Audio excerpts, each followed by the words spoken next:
মিরপুরের শেরেবাংলা জাতীয় ক্রিকেট স্টেডিয়ামে যেন একাই ঝড় তুললেন নাহিদ রানা।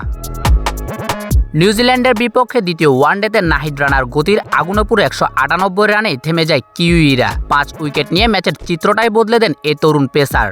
শুরুতেই উইল ইয়ং আর হেনরি নিকোলাসকে ফিরিয়ে দেন, পরে মিডল অর্ডারও চালান ধ্বংসযজ্ঞ।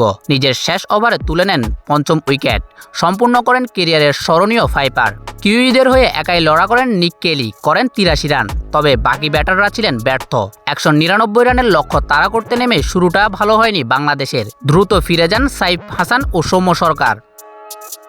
নিজের 100তম ম্যাচে ব্যাট হাতে হতাশ করলেন লিটন দাসও। মাত্র 7 রানে সাজঘরে ফেরেন টাইগার ব্যাটার। তবে এরপরই ম্যাচে আসে টার্নিং পয়েন্ট। তানজিদ হাসান তামিম আর নাজমুল হাসান শান্ত গড়ে তোলেন 120 রানের দুর্দান্ত জুটি। তামিম খেলেন 58 বলে 76 রানের ঝড়ো ইনিংস, 4 ছক্কায় ভরপুর। আর শান্ত খেলেন দায়িত্বশীল 50। রিটায়ার্ড হার্ড হয়ে মাঠ ছাড়লেও কাজটা করে দিয়ে যান।